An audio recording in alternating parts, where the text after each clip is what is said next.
Bismillahirrahmanirrahim. Assalamualaikum warahmatullahi wabarakatuh. Selamat berjumpa lagi dengan channel Logika, bukan channel Logila. Pada kesempatan ini saya akan membahas mengenai teori baru sebab terjadinya es atau salju di kutub utara dan kutub selatan. Sebagaimana kita ketahui bahwa daerah kutub tersebut merupakan daerah yang diselimuti salju. Namun coba kita lihat ilustrasi ketika kedua kutub tersebut tidak bersalju. Ini adalah kutub utara, di mana di sumbu putarnya persis tengah-tengahnya merupakan lautan dan dikelilingi oleh daratan atau kepulauan. Sementara kutub selatan di tengah-tengah sumbu putarnya adalah merupakan kepulauan, merupakan daratan dan dikelilingi oleh lautan. Sekarang kita lihat ilustrasi ketika sudah bersalju, dalam keadaan bersalju. Salju ini di kutub utara, salju ini persis meliputi, menutup tengah-tengah sumbu putarnya. Nyaris tertutup semua dan dikelilingi oleh kepulauan. Sementara di kutub selatan, hamparan saljunya lebih luas sampai ke perairannya dan dikelilingi oleh lautan. Menurut informasi bahwa kutub selatan ini jauh lebih dingin daripada kutub utara. Memang dapat dibayangkan dari ilustrasinya dengan lebih luasnya gumpalan hamparan salju, maka itu jelas lebih dingin. Yang jadi pertanyaan adalah bagaimana terjadinya salju di kutub tersebut. Sementara teori yang dipublikasikan oleh NASA adalah sebagai berikut, bahwa dikatakan kutub utara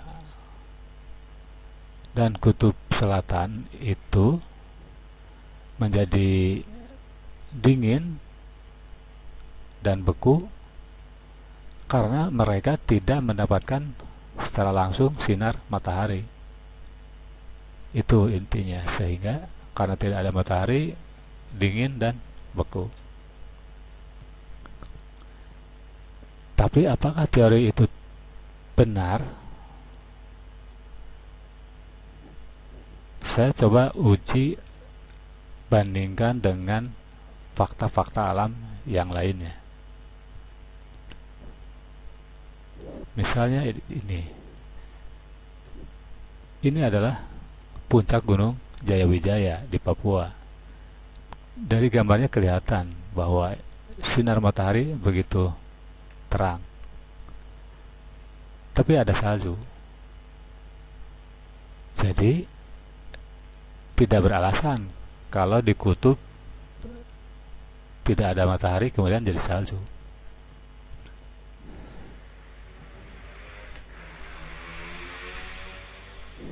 Teorinya tidak sinkron dengan fakta alam yang ini misalnya.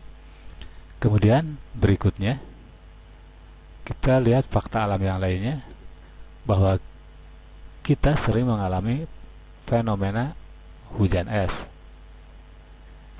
Jika hujan es ini terjadinya siang hari, maka jelas ketika berada di awan,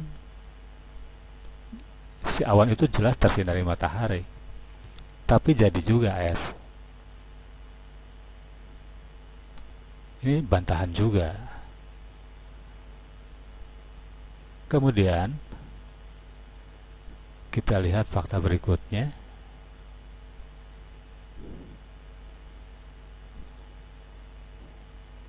Fakta untuk membantah teori tersebut. Nah, ini adalah ilustrasi mesin pesawat terbang beserta sistemnya di sini. Kita lihat di sini ada sebuah sistem yang namanya air intake anti-ice. Maksudnya pemasukan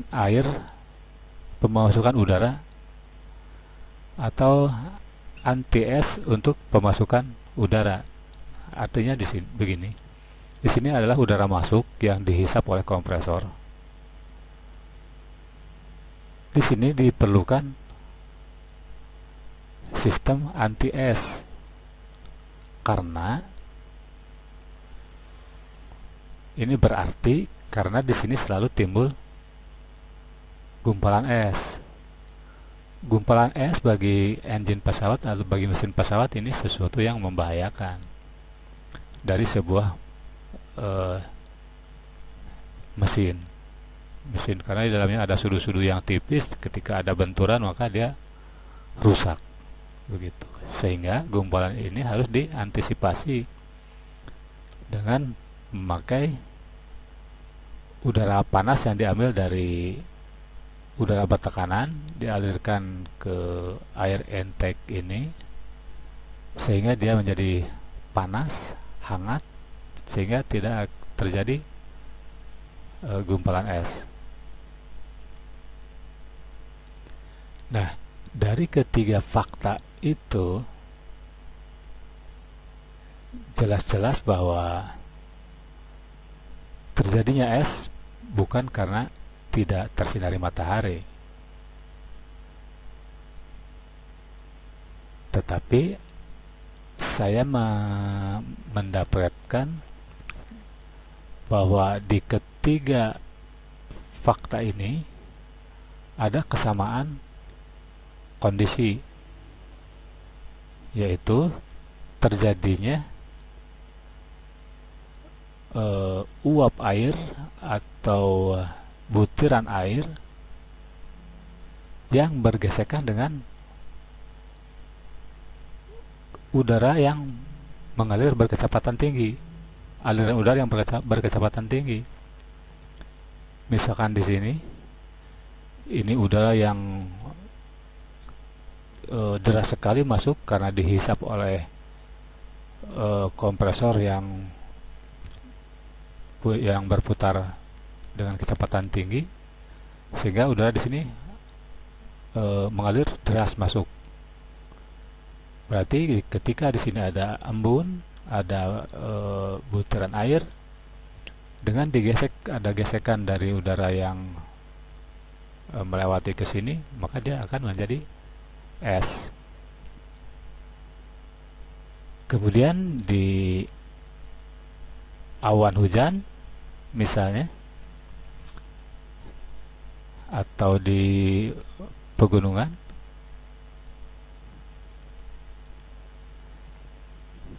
katakanlah ini ada gunung, kemudian di puncaknya pada ketinggian sekian, maka ketika ada titik embun yang di atas gunung itu atau yang terperangkap di puncak gunung ini, ada bintik-bintik embun misalnya, karena ada perbedaan kecepatan antara bumi dengan lapisan udara di daerah pada ketinggian tertentu. Karena gravitasi makin atas makin lemah, sehingga ada udara yang sebagian tidak terbawa sebagian terbawanya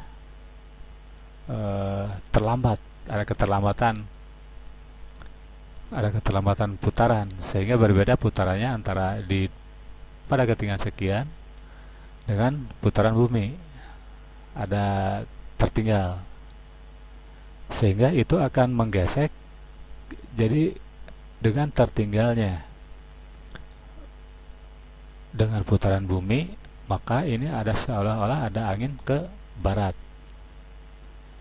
sehingga titik embun yang terperangkap di puncak gunung akan merasakan adanya angin ke barat, begitu, sehingga embun-embun yang terperangkap di situ bergesekan dengan udara yang tertinggal, begitu. Kemudian jika di sini terjadi ada bintik air dari awan hujan, bintik-bintik air, ketika air itu sudah menjadi kumpulan yang besar, maka dia tidak akan terputarkan oleh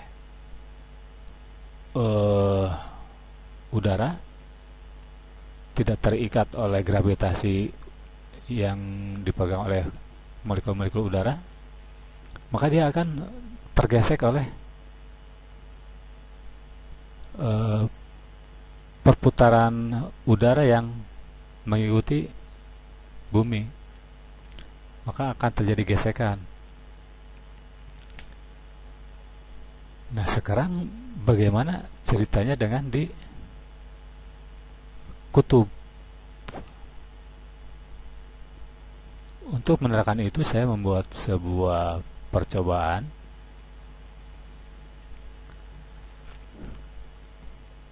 Apakah di sini di daerah kutub ini ada aliran udara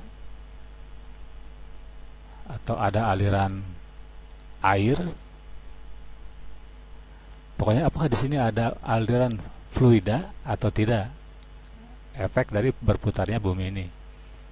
Katakan ini adalah bumi, ini adalah kutub utara misalnya, di sini kutub selatan.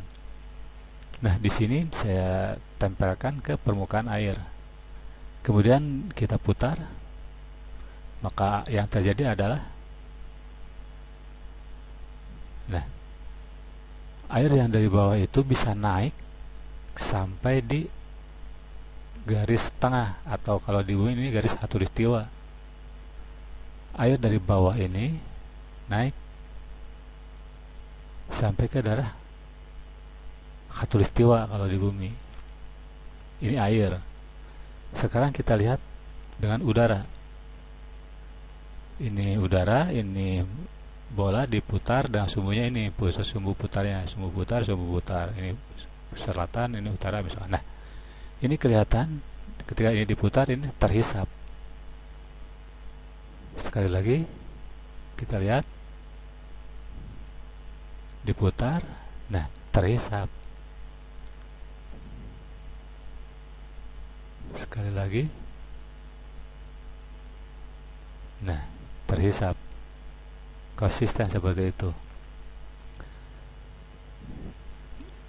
Jika ini adalah diibaratkan bumi, maka jelas pada titik senternya ini adalah merupakan hisapan udara, juga hisapan air. Jadi ketika si bumi ini berputar, memang terus-menerus berputar, maka sebenarnya ada hisapan udara di sini dan dilempar ke daerah khatulistiwa. Air pun sama, dihisap dari kutub utara ataupun dari kutub selatan dan dialirkan dan dikeluarkan di daerah khatulistiwa.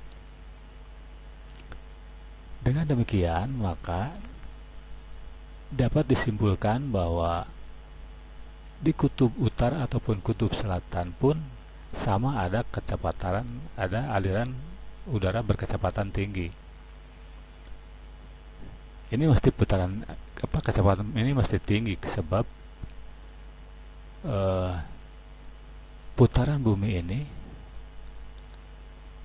kecepatan kelilingnya tinggi sekali. Ini mencapai 1670 km per jam kecepatan kelilingnya.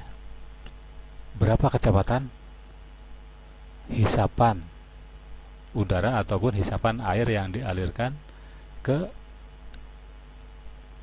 daerah khatulistiwa ini? Nah, kecepatan udara ini itulah yang menyebabkan di tengah-tengah kutub utara maupun kutub selatan itu timbul es. Jadi air-air yang di sini, bintik-bintik air yang di kepulauan kutub selatan atau yang ada di laut itu semua menjadi dingin oleh gesekan udara yang mengalir dengan kecepatan tinggi. Kenapa dengan gesekan udara itu air menjadi beku? Jadi begini, ada sebuah teori mengatakan bahwa setiap penguapan akan melepaskan kalori. Jadi air menguap itu berarti kalorinya dilepas. Apapun cairan yang menguap maka dia sambil mengeluarkan kalori. Jadi kalau dibiarkan menguap, lama-lama dia menjadi dingin. Tabung gas misalkan, ketika dibuka gasnya menguap, maka tabungnya akan dingin, bahkan sampai berembun. Tangan kita diolesi alkohol misalkan, dibiarkan menguap, kulit kita yang diolesi itu akan terasa dingin. Jadi ketika segumpal air hujan itu, air embun yang akan jadi hujan, ketika dihembus dengan angin berkecepatan tinggi, bergesekan dengan angin berkecepatan tinggi, maka ketika itu akan mempercepat penguapan, sehingga lama-lama dia akan menjadi dingin dan beku. Begitu.